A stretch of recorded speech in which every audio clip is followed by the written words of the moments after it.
Hey, good morning. Happy Friday. Hopefully, you all have had a blessed week. I know that I've uh, really enjoyed a good solid week after we finished all the work at the church for what we're at now and just taking a bit of a break. So, getting refreshed, which is such a blessing.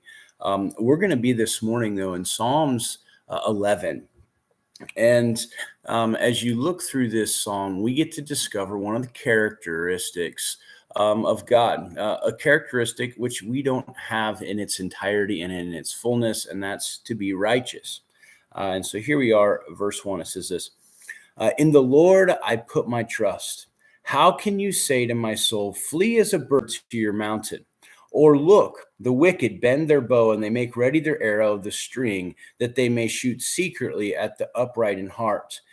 If the foundations are destroyed, what can the righteous do?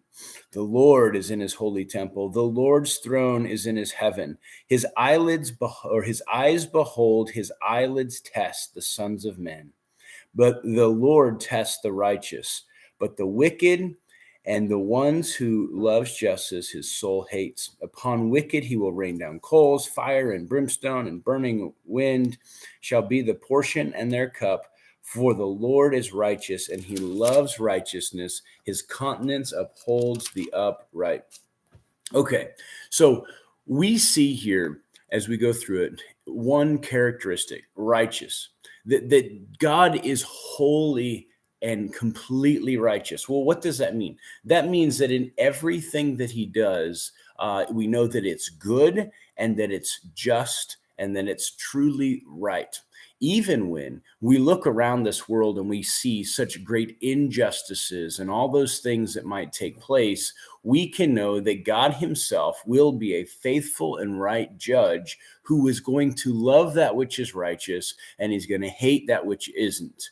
Right. And because we're in this sin stricken world and a totally broken world, right, those are the things which we know for sure that he eventually will judge. Now, for us, what does this mean? What should this do for us? Well, it should give us a sense of great confidence, right? The first thing is in verse 1, it says, In the Lord I put my trust. How can you say to my soul, flee as a bird to your mountain? Right? It says, listen, you should have great comfort that we don't have to run from problems and issues and all those things that the world might face. You know, I had a conversation and the conversation was questioning about school shootings and that sort of stuff. And how do we, how do I be okay with sending my kids off to school when those things are happening here, in the United States? And here's the thing, right? At the end of the day, the world is broken and sin is devastating and it's hurtful and all those sorts of things. But we cannot live our lives in fear, especially as those who follow Jesus Christ. So God's righteousness, it should bring us this incredible sense of hope and comfort, knowing that God sees all of the things which are done here on this earth and actions as well as in the quiet places. And how do we know that? Well, he says this, it's kind of fun. Verse 4, he says, his eyes behold, his eyelids test the sons of men. Okay, what can you see with your eyelids? You can see nothing, but the moment that you close your eyes, you're able to really consider and think. And so you're now working in the mind of yourself, right? So what is it telling us? It's saying that God is able to know, and he just simply knows the things that go on even in the secret places of man, the thoughts, the attitudes, the intentions of the heart. And so when that's the case, we know that God knows those things. We ourselves don't have to sit back and judge people based on those things. Now, does that mean that we're not wise? No, we certainly need to make it very clear and judge those things which we can see and the things which are there clearly, so that we might be able to manage and handle our lives in a way that would be honoring and appropriate.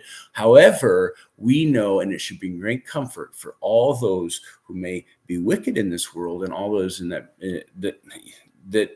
He sees the hidden things. Now, that brings us comfort. But the second thing that it brings us should be fear, right? And this is a healthy fear when you stand before a righteous and good judge, and you know in the depths of your heart, even if you were to try to make a lie, he would know it and he would find out. So therefore, you should just open up and plead the truth and be able to face what's coming, right? So it should give us a level of fear. The blessing is that we ourselves don't have to fear for the judgment, right? We don't have to fear because we are righteous because of Jesus Christ. Righteousness now covers us and clothes us, but there's now a sense of fear of reverence, right? That this is a holy, righteous God in which we serve. And in no way, shape, or form do I ever, ever, ever want to disappoint. Do I want to put myself in a place where, like David would say, Lord, please don't take your spirit from me. We know the spirit will never be taken from us as believers, but we can understand when the hand of God is upon our life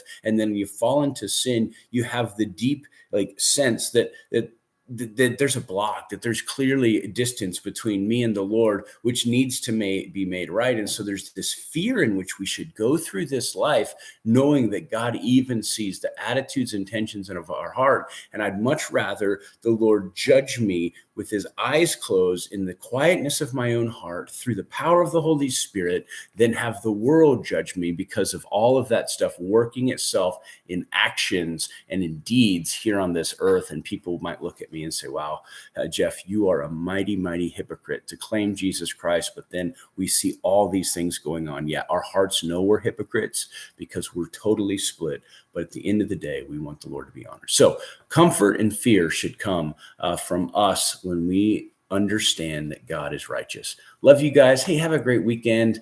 Can't wait to see everybody this Sunday. Just excited to see how the Lord is moving and working in and through each one of your lives. Love you guys.